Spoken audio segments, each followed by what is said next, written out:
listening to the Esq.Marketing podcast, hosted by Matthew Lauren, president of Esq.Marketing, where he features successful solo and SMB law firms from all over the United States. Now, let's get started with the show. Hey, I'm Matthew Lauren, president of Esq.Marketing, and you're listening to the Esq.Marketing podcast, where I feature successful solo and SMB law firms from all over the United States. This episode is brought to you by Esq.Marketing. We help law firms generate more clients and cases from Google search. And speaking of successful law firms, today I have the pleasure of speaking with Mr. Frank Vendt. Frank is the owner and founder of the Vendt Law Firm, and he's been practicing law for almost 20 years and started his own successful law firm back in 2012. And he's currently the president of the Fort Bend County Bar Association. Frank, man, welcome to the show. Good to see you, Matt. Did I get that right on the 20 years? I should have asked you about that before. Yeah, so, well, obviously I was in law school, 2001, started clerking for a firm. So I worked for firms and in legal contract negotiation, a lot of different things prior to starting the firm. Okay, cool. So yeah, take me back to the beginning. Why did you in 2012, why did you decide to start your own law firm? Well, you see that little girl right there? To feed She's them, a cutie, man. To feed them. So here's the thing. When I came to Texas, I was working for a big corporation. We did contract negotiation. I wanted to get back into doing private type stuff, the litigation work. And when not being from Texas, my idea was when I came here, I would go and apply for jobs like everybody else. So I really ended up starting my firm out of necessity. And I'll tell you a funny story. I was with my father and we were sitting there and I was telling him how I was having trouble getting my foot in the door to a law firm. I couldn't find anyone that would hire me. And I was number 7 in my class. I had passed 2 bar exams. I thought surely I could get someone to hire me. Now that I've been in business longer, I realize why that's not that easy, because firms are trying to make money and they're trying to be able to support their own families. And most of your litigation firms just aren't really, really big unless they're personal injury or something like that where they're churning clients. But the kind of work we do in family law, and at the time I was doing some criminal, it's more, the attorney's more focused on the client. The client wants that attorney. They don't want a big conglomerate of people. They want to know who's working for them. So anyway, what I was sitting there talking to my father and I said, I'm having trouble getting a job. I don't know if this was a good decision to be going out like this. And he says, well, let's just start a firm. And my father's a plant worker. He didn't come, we didn't come from money. Yeah. He says, I'll get some of my 401k. And I begged him. I said, do not take any money out of your 401k. I said, no, we're gonna buy a building. We're gonna buy a building. I'll put you in it, you'll be fine. I'm literally like begging him, do not do that. And he's going, we're doing it. Come on, let's go get a realtor. We're gonna find a building. So we go out there and find the biggest dump of a place you can find. And he says, I said, how much do you think it would cost? My father kind of knows about building. I said, how much do you think it costs to redo this thing, remodel? He said, about $35,000. Oh, that sounds safe. So we go and buy this piece of property. Have no idea, because I've moved to Texas like a year earlier. Have no idea really what we're doing. We're just guessing. Yeah. And we buy the place. We start getting quotes. The first quote we get to redo this building and not even really do it right was like $90,000. And I went, that's exactly what I did. You know that feeling like, oh my God. So I'm telling my father, like, look, here's the deal. We'll fix it up. When this doesn't work, I can sell it. I probably won't get as much as I can, but I can go back to working and in sales or something, and I'll just give you the money back. I mean, you're not going to lose your 401k. Yeah. And he's like looking at me like I'm stupid, because a parent thinks their kid can do anything in the world. And I'm thinking, you think that because you're my father and you're about to see me crash and burn, buddy, this is going to go bad. So we ended up putting about $150,000 into this dump of a building that I should have torn totally down and just built from the whole slab. But hindsight's 20/20. Yeah. So needless to say, we went about 120,000 over budget. And at this point, I'm just kind of giggling like, okay, this is going to be hilarious. Now, I'm thinking in the back of my mind, good thing I learned about bankruptcy. It won't get rid of the student loans, but at least I can bankrupt. So, we go, and my father comes up with this idea. He's like, oh, there's this lawyer. They put this sign in the front with this LED. And I'm like, man, that is not the image I'm wanting to portray. I want to be looked at seriously. And he's like, listen, son, you have to get somebody in this door. He's like, you can be a great lawyer, but first you've got to get somebody in this door. So he talks me into this really just, the sign's not, it doesn't really fit what I was trying to portray. It's this LED sign out in the front. So I'm like, all right, we're going to put the sign on. I'm going to change tires, basically. I don't think it's going to be hard, but it's not as professional and prestigious as you kind of want to be portrayed because you're trying to make this image. Especially as a young lawyer. Very common in the legal industry. Yeah, you don't believe in yourself that much as it is, so you just kind of want to at least look what you've seen. So, and I had been working in law firms before, so I believed in, I knew what to do, but it was more about what other people believed in. Yeah. So I go in there and I put the sign on, and it January 1st, we lit it up. January 1st. January 1st, 2012? So I was working 2012, but the Vendt firm was open, but that building wasn't done. This was 2014 when the building was done. Okay. So I was like working remotely, satellite. That's where nothing, and trying to find a job because that wasn't working, right? So we opened this firm, and I sat there for 3 weeks, and my father would call me every single day. Anybody call? Anybody call? You got on my dad. And I'm at my desk, I'm like, no. Yeah. You ain't got one call? Not a call, Dad. Dang, that sign should be getting them there. I'm going, yeah, I know. I'm thinking about going out there with one of those signs and spinning it around, Yeah, hey, right. We're open. So I sat there and did that deal, and 3 weeks go by, and finally someone calls, and I'm so cheap at this time. Like I had the copy machine was like I had a used copy machine. I had a scanner I bought one of those scanners, and one night I had to scan something for like 50 pages. It took me like 3 hours to put it, because they weren't doing electronic filing at that time. So I'm like scanning, it keeps getting pages stuck. I'm like, oh my God, But I was so committed. I'd stay there till 1 o'clock in the morning scanning it, because I had the because they had just started this electronic filing, but they weren't, at the time you didn't have to do it or something. So just ridiculous. But I remember getting a call, went and bought a little cell phone, and I answered the Vendt Law Firm. It's like 9 in the afternoon, 9 p.m. And they're like, hey, I got your number from my father. He knew him. Your father worked at this company, and we knew him, and we had heard his son came here for law, and this is what happened. They could have said anything. It wouldn't matter what they said, what kind of case it was. I would have taken it. Yeah. And it happened to be a criminal case, because at the time I wanted to do criminal. I later found out that I really didn't like defending criminals. Yeah. Just reality. I didn't. So that was it. That was the first one that came in after you had set all that up? That came in, wasn't from the sign, wasn't from anything. And I took that case, and then someone came off the street on the sign. I took a DWI, so underpriced to this day. That guy got a steal. I prepared for a jury trial 3 times. He paid me $1,500 in total. It was ridiculous. Oh, man. But long story short, I went to see a friend of mine in town who was the only lawyer I knew in Texas at the time, other than a guy that lived in Austin who I didn't really talk to. And I knew he was a lawyer, but I didn't know him like that. But this guy I had met, and I went to him, and I was like, man, I'm really having trouble getting business. He goes, hey, I get a lot of my business off the internet. And I went, oh, the internet. Okay. Because that was something we didn't really do in the past firm I was working with. Yeah, that was going to be my next question. Like, what were you going to do to get cases in the door? So that was what it was. So he said that, and I said, okay. So I called up a buddy of mine. He's like, I know how to make websites.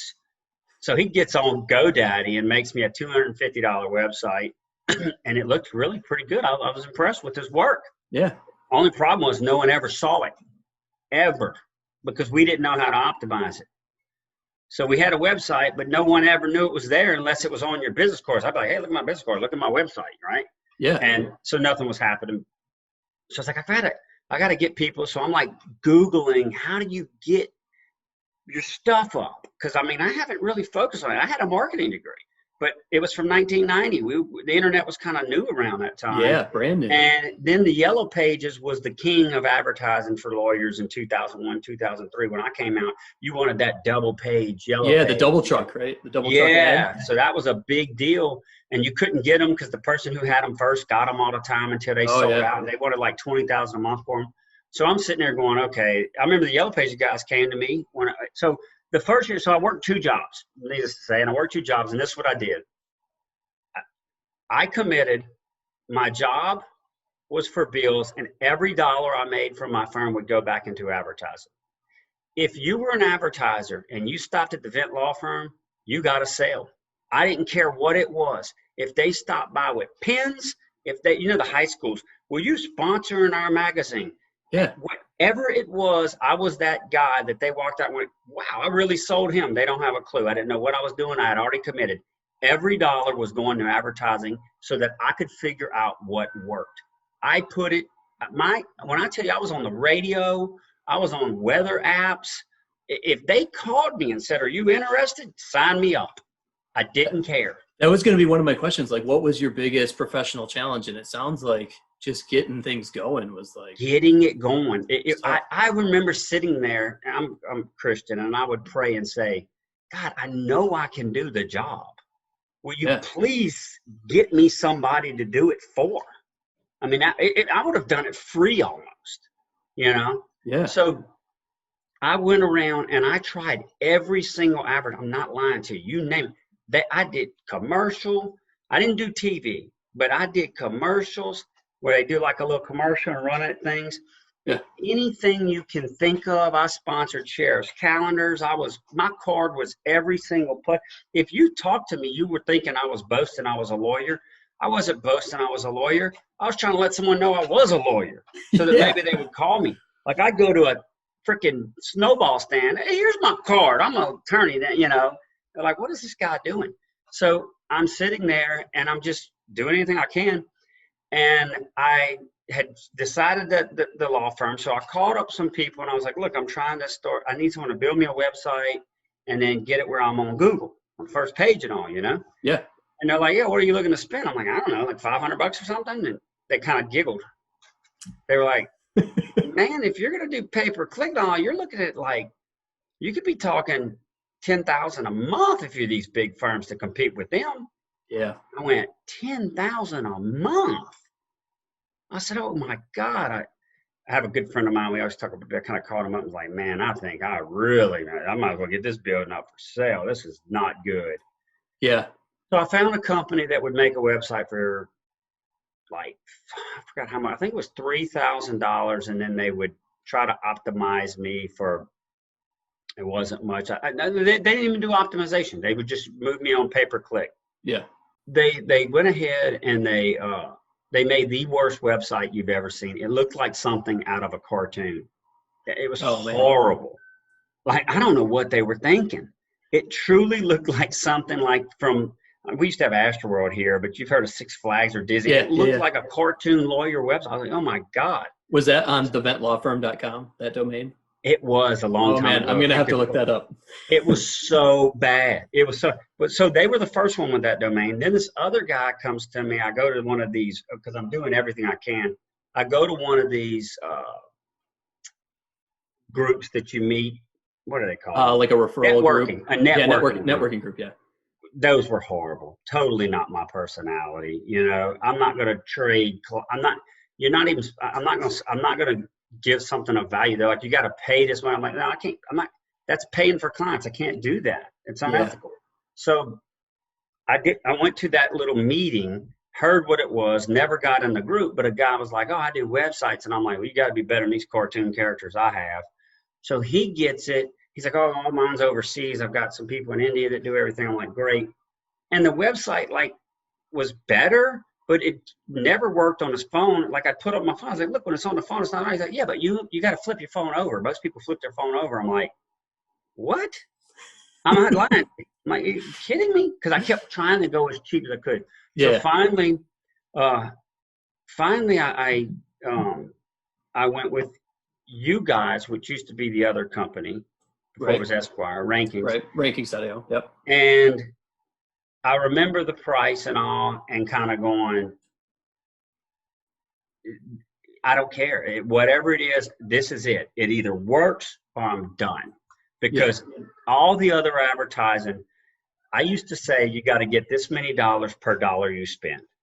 And I still look at it as about a 1 to 5 or 5 to 1. You've got to get about $5 for every dollar you spend out of your advertising, or it's a waste. You're working for them. So I started kind of looking at what was working, and I realized what was working was only the internet. Nothing else was working.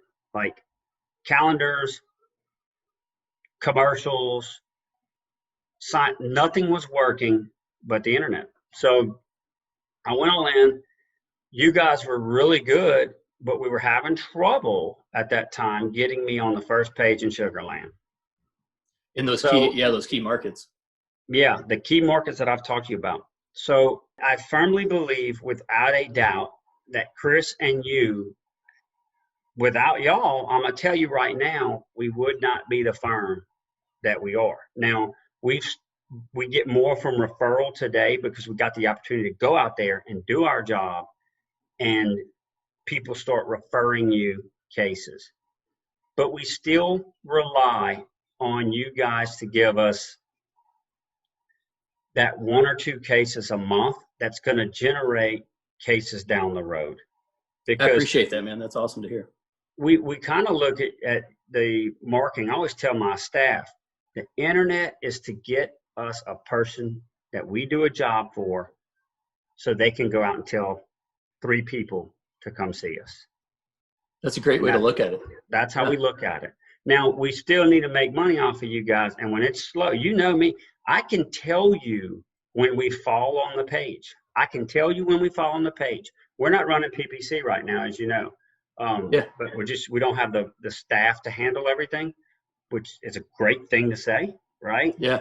I mean, versus I'm waiting on the call. But when we run PPC, we definitely see it. I can tell you when pay-per-click is on. I can tell you when it's on.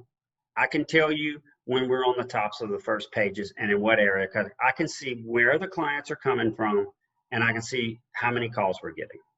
That's so cool to hear, man. Hey, when you look at pay-per-click advertising versus organic search, even in your experience with other agencies, where do you feel like you've gotten the biggest bang for your buck? So I always used to think it was SEO. I thought SEO was definitely the biggest bang for the buck. When Google changed the way they do their list of people.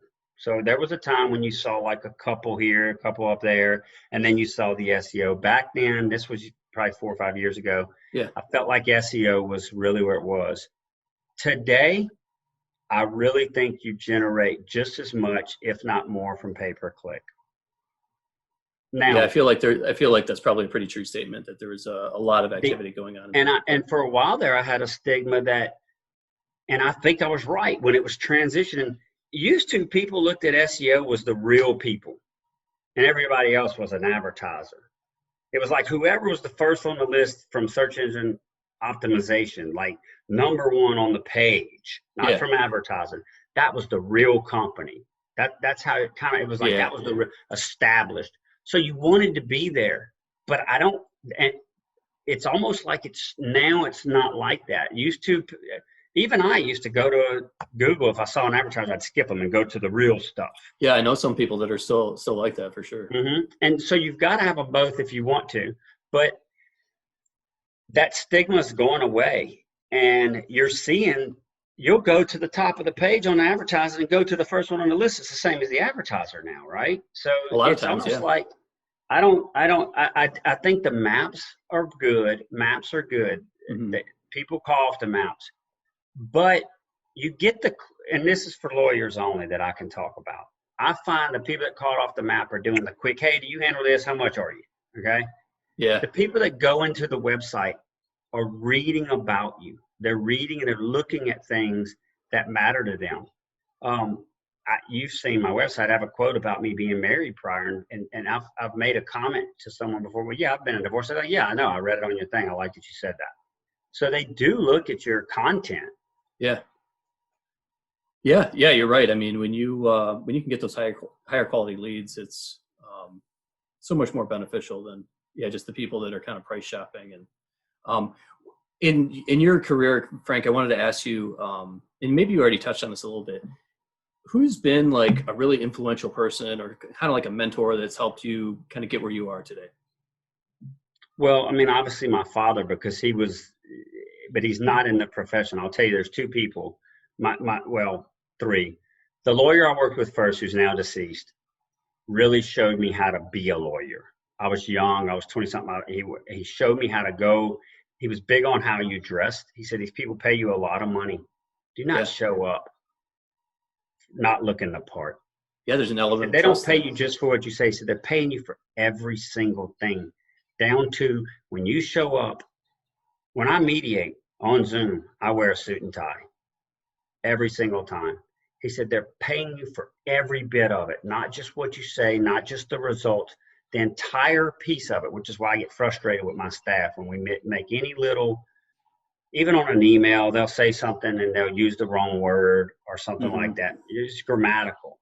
It bothers me, and I do it too, but it bothers me because people are paying. So he taught me about what you need to do as a lawyer. My father, of course, was my backbone. He thought I could do anything. That was an awesome story, by the way, that you had. Yeah, well, it's like I had to pay him back, but he also believed in me so much, and I didn't believe in myself near as much as he did me. And to this day, you kind of see him like, well, it was a no-brainer. And I'm still going, you don't understand. Yeah. We got lucky.